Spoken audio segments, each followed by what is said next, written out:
Hey everyone, my name is Ben and you're listening to a daily dose of English. This is a short, simple podcast that you can listen to every day to improve your English. You can find the transcripts for all episodes and more on benslanguagelab.com. I'm glad you could make it today.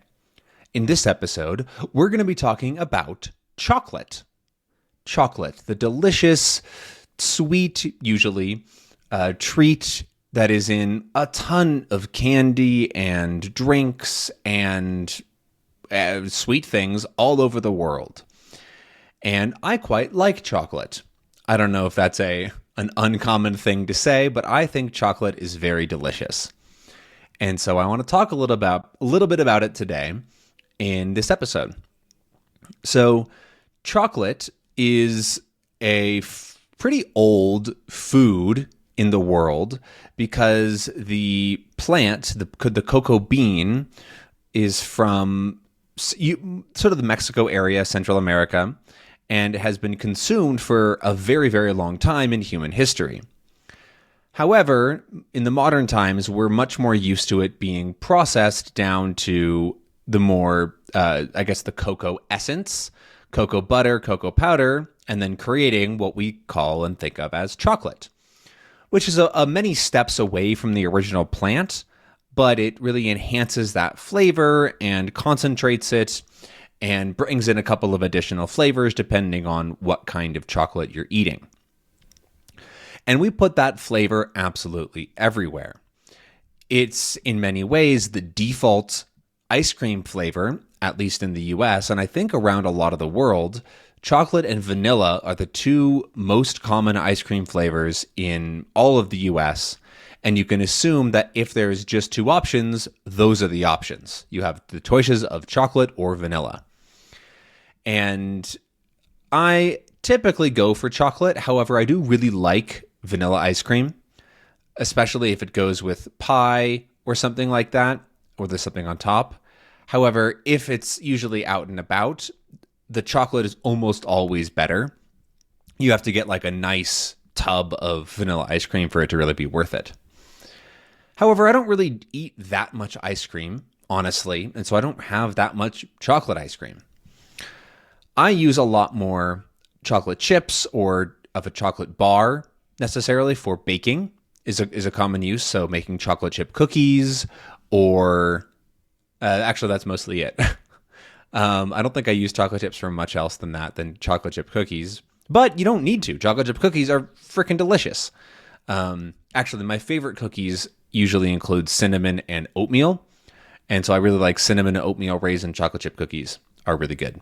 Those are probably my favorite.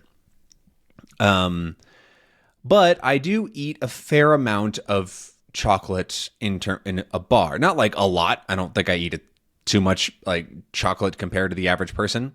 But when I do have a piece of chocolate, which is typically in like the afternoon for a little bit of a snack of some kind, I will have just a piece of dark chocolate. I prefer darker chocolate, so 70+% at least. I think the chocolate that I currently have is like 75%, 76% cocoa.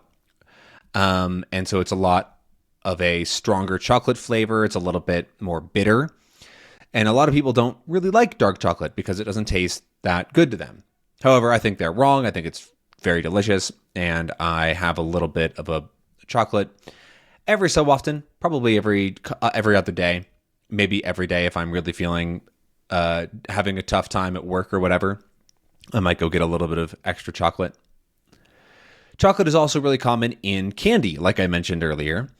And it's sort of the external wrapping for a lot of the most common candy bars, at least in the US, that I grew up with. And so that kind of chocolate is very common. But that we call milk chocolate. And interestingly, there is a chocolate brand called Hershey's, which is, you maybe have heard of it, but Hershey's chocolate has a very particular taste because many, many years ago, it was made with milk that was let sort of spoil. Technically, the milk is very safe, but they ended up making chocolate with milk that had a sour flavor to it. And then it got popular, essentially, because a lot of people like the taste of Hershey's chocolate. Most people that grew up in the US have had Hershey's chocolate and don't mind the flavor. However, people that grew up outside of the United States or outside where Hershey's chocolate was popular think that it tastes disgusting. It tastes sometimes really, really sour or almost like vomit to some people, especially Europeans, because there's different kinds of milk chocolate. And so that's a bit of an interesting piece of history that has changed the way that a bunch of people experience a flavor. Just because you get used to it in your youth is why it tastes good or normal in a lot of ways. There's a couple other foods like that, depending on where you're from, right? So another example, there's these fermented soybeans that come from Japan. I believe they're called natto. I don't speak Japanese though. And they have a very, very strong flavor. They're very fermented, and people that try them for the first time in their adulthood often do not like them. They think they're disgusting, and they taste like something has died. However, Japanese kids often grow up just eating them normally, and they get used to the flavor when they're really young, and they learn to really like the flavor and love the flavor. Those are some pretty obvious examples because people who aren't used to the flavor are often revolted or disgusted or repulsed, or they hate the flavor. But that same thing happens a lot with tons of different foods that are maybe a little more mild. So for example, lots of people in Latin America grew up eating fruit with salt or with chili on it. However, that's not a common thing in the US.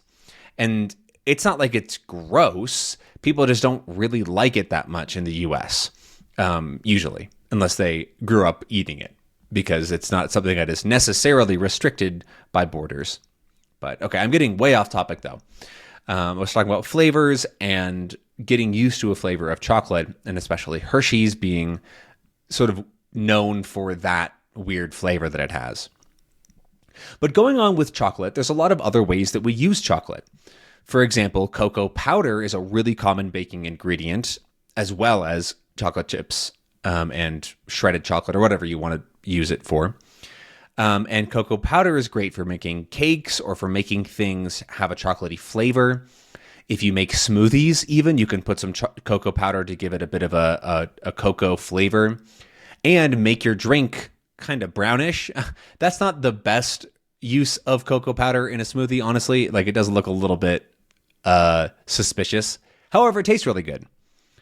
And then a drink that I have tried here in Mexico several times that it uses chocolate is not hot chocolate. Hot chocolate is a pretty common thing in lots of the world. It's just essentially a chocolatey beverage that is quite sweet and delicious. But here you can find agua de chocolate, or chocolate water is what they call it. It's not actually, like, it's based in water, but like a lot of foods and drinks are.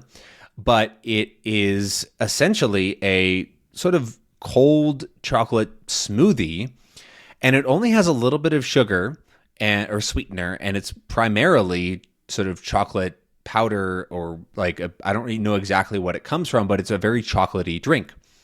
It's not thick, but it has pieces floating in it, some chunks, you might call it. And so it's a little bit of a weird texture to get used to, but it's really, really delicious. And I am a huge fan of chocolate water, basically. I'll leave it there.